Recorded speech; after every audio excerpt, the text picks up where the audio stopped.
Esta es una de las empresas más grandes del mundo, con un valor de más de $1 billón en el mercado.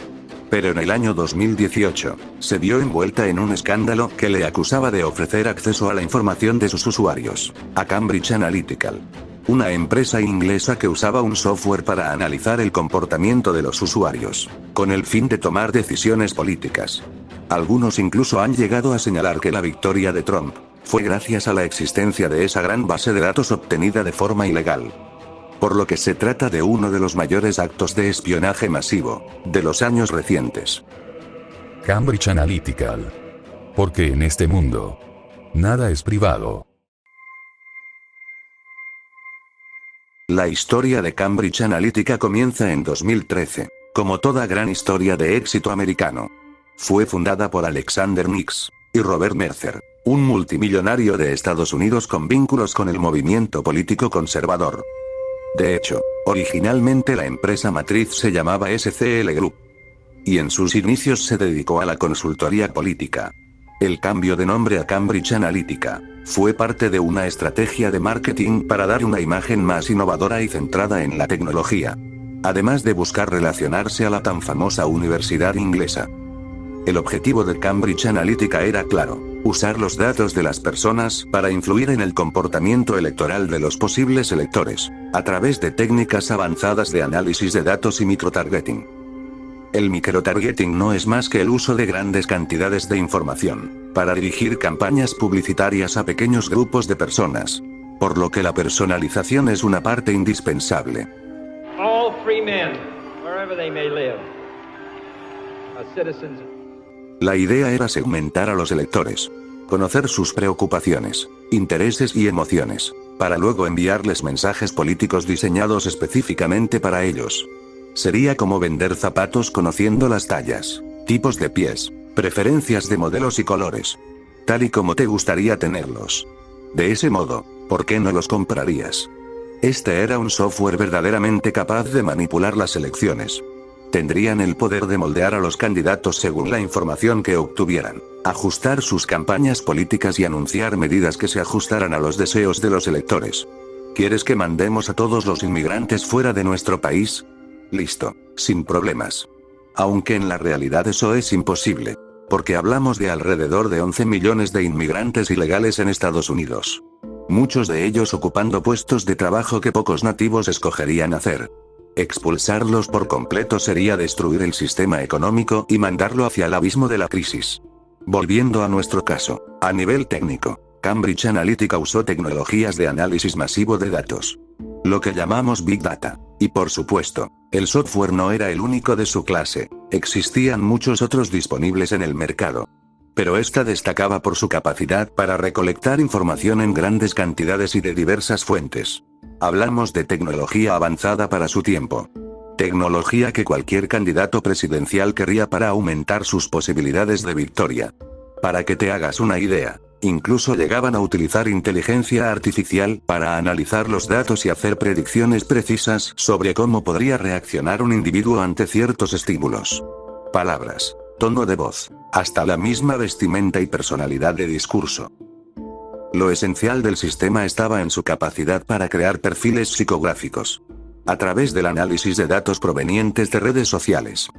Podían entender aspectos del comportamiento humano que antes eran difíciles de captar.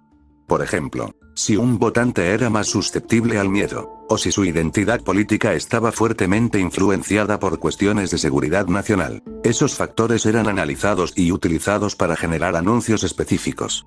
Todos los resultados, según se estima, los consiguieron vender a más de 100 campañas políticas alrededor del mundo.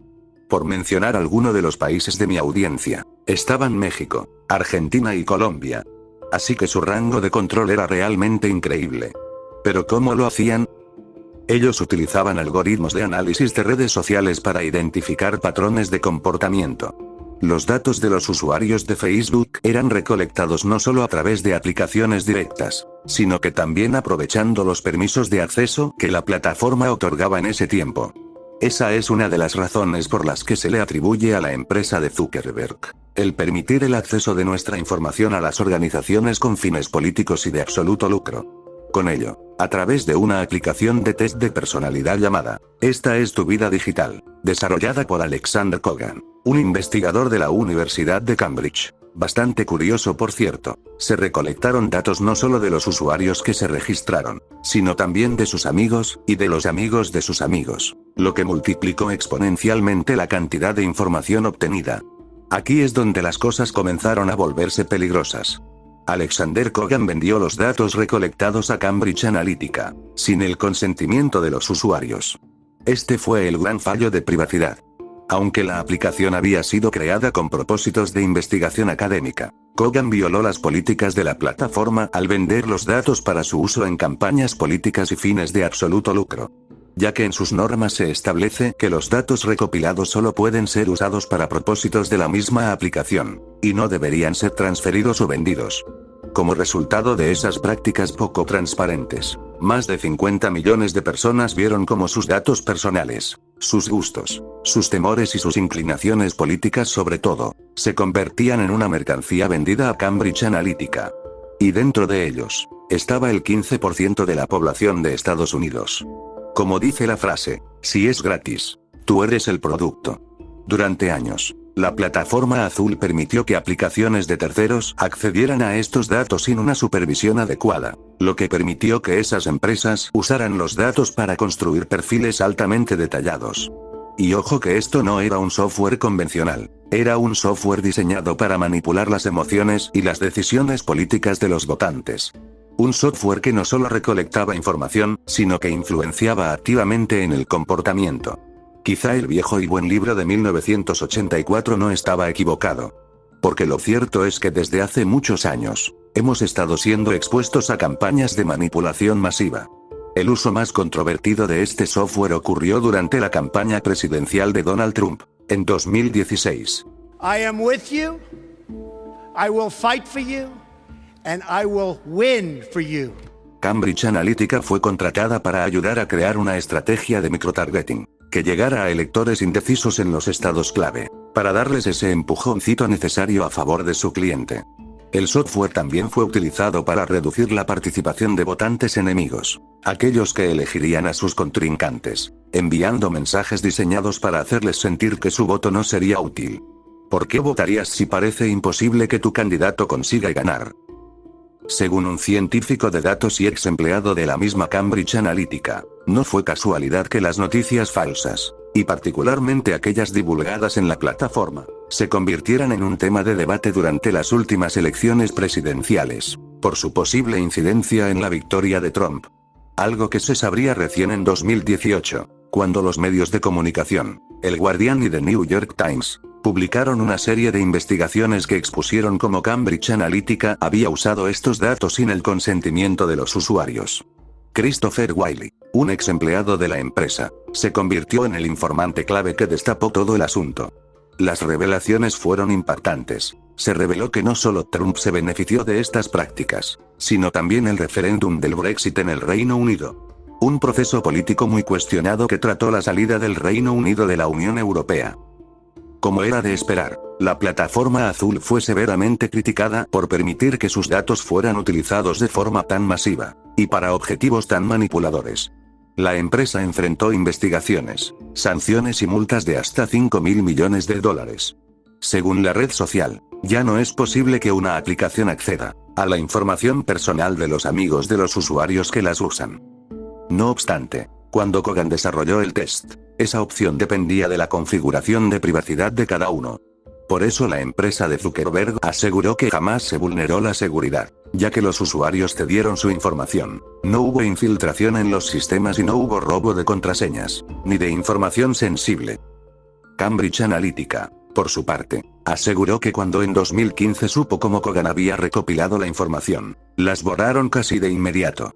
También informarían que ninguno de esos datos fue usado en los servicios que proporcionaron a la campaña de Trump. El empleado de esa empresa, en cambio, aseguró que no solo se usaron los datos para la campaña, sino que eran la base sobre la que se construyó la compañía para todas sus operaciones. Después de que las investigaciones destaparan la magnitud de la manipulación, Cambridge Analytica cerró sus puertas en mayo de 2018. Los ejecutivos fueron citados a comparecer ante el Congreso de los Estados Unidos y el Parlamento del Reino Unido. Alexander Nix, CEO de la empresa, fue suspendido de su cargo, y el impacto sobre la reputación de la empresa fue devastador.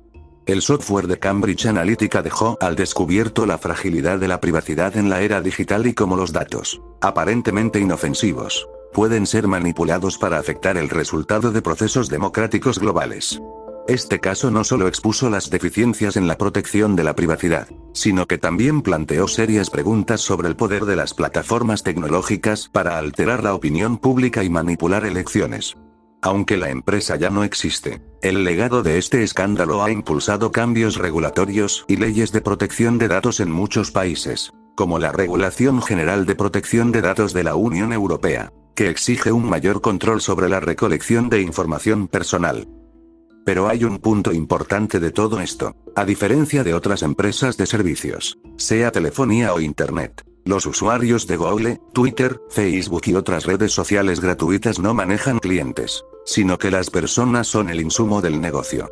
Todos y cada uno de nosotros nos hemos vuelto productos, elementos explotables con la venta de información. El derecho a la privacidad es despreciado en la sociedad actual. Nos da absolutamente igual ofrecer nuestros datos a cambio de servicios o aplicaciones gratuitas. Ante esta manipulación de la opinión pública sin precedentes, vale la pena recordar que la protección de nuestra privacidad es esencial para defender nuestra condición de sujetos autónomos y ciudadanos libres. Aunque muchas veces usamos la libertad para cosas incorrectas y despreciables, como el consumo de vídeos explícitos y extremadamente violentos. Da clic aquí para ver los casos más horribles que existen en Internet. Muchas gracias a los miembros y todos por apoyar al canal.